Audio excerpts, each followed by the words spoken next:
ओम नमः शिवाय। आज सुनिए आषाढ़ शुक्ल पक्ष के भौम प्रदोष व्रत की कथा।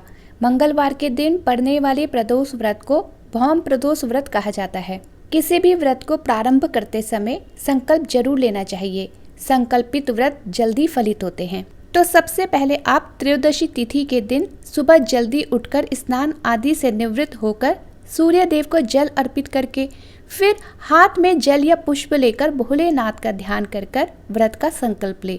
संकल्प करने के बाद भगवान शिव और माता पार्वती सहित पूरे शिव परिवार की पूजा करें और भगवान शिव को गंगा जल, चंदन, भांग, धतूरा, बेलपत्र आदि अर्पित करें। धूप दीप जलाएं। समय हो तो व्रत की कथा पढ़े या सुने, नहीं तो प्रदोष काल के समय आपको कथा जरूर पढ़नी या सुननी चाहिए। भगवान की आरती करें। यदि समय हो तो शिव चालीसा का पाठ करें। महामृत्युंजय मंत्र का आप यथासंभव जाप कर सकते हैं। ऐसा करने से घर में रोग शोक आदि बीमारियां नहीं होती है, कोई दुख नहीं आते हैं। और सबसे अंत में भगवान को फल या मिठाइयों का भोग लगाकर आप अपना व्रत प्रारंभ कर सकते हैं। दिन भर उपवास रखें। प्रदोष व्रत दो तरह से रखे जाते हैं। पहला निर्जला निराहार और दूसरा फलाहार ग्रहण करके। अगर आप निर्जल या निराहार नहीं रह पाते तो आप दिन के समय भरपूर मात्रा में पानी का सेवन करके शाम को प्रदोष काल में पूजा करने के बाद एक समय फलाहार ग्रहण कर सकते हैं। किसी भी प्रदोष व्रत में नमक का सेवन नहीं करना चाहिए। यदि बहुत ज़्यादा आवश्यक हो तो आप सेंधा नमक का प्रयोग इसमें कर सकते हैं।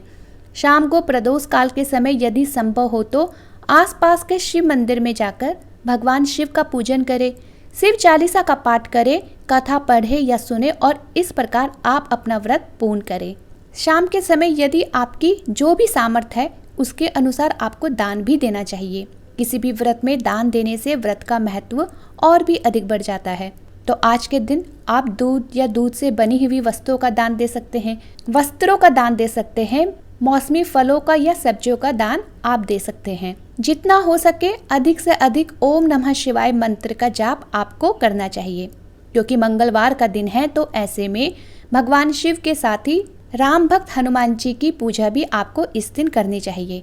भौम प्रदोष व्रत रखने से 1000 यज्ञों के बराबर पुण्य फल की प्राप्ति होती है। अगर किसी व्यक्ति को धन संबंधी समस्या का बार बार सामना करना पड़ रहा है तो उसके लिए भौम प्रदोष व्रत बहुत लाभकारी सिद्ध हो सकता है। साथ ही जीवन के सभी क्षेत्रों में शुभ फल प्राप्त करने के लिए भी भौम प्रदोष व्रत रखना चाहिए। मान्यता है कि भौम प्रदोष व्रत वाले दिन हनुमान जी को घी की 9 बत्ती वाला दिया जलाने से हर तरह के कर्ज से मुक्ति मिलती है। तो आइए अब सुनते हैं भौम प्रदोष व्रत की कथा। पौराणिक कथा के अनुसार एक नगर में एक वृद्धा रहती थी। उसका एक ही पुत्र था। वृद्धा की हनुमान जी पर बहुत गहरी आस्था थी। वह प्रत्येक मंगलवार को नियम पूर्वक व्रत रखकर हनुमान जी की आराधना करती थी। एक बार हनुमान जी ने उसकी श्रद्धा की परीक्षा लेने की सोची। हनुमान जी एक साधु का वेश धारण कर वृद्धा के घर गए और पुकारने लगे, है कोई हनुमान भक्त जो हमारी इच्छा पूर्ण करे? पुकार सुनकर वृद्धा घर के बाहर आई और बोली, आज्ञा दे महाराज। हनुमान जी जो कि एक साधु के वेश में थे बोले, मैं भूखा हूँ, भोजन करूँगा तो थोड़ी जमीन लीप दे। अब वृद्धा दुविधा में पड़ गई, इसलिए हाथ जोड़कर कहने लगी, महाराज लीपने और मिट्टी खोदने के अलावा आप कोई दूसरी आज्ञा दे, मैं उसे अवश्य पूर्ण करूँगी।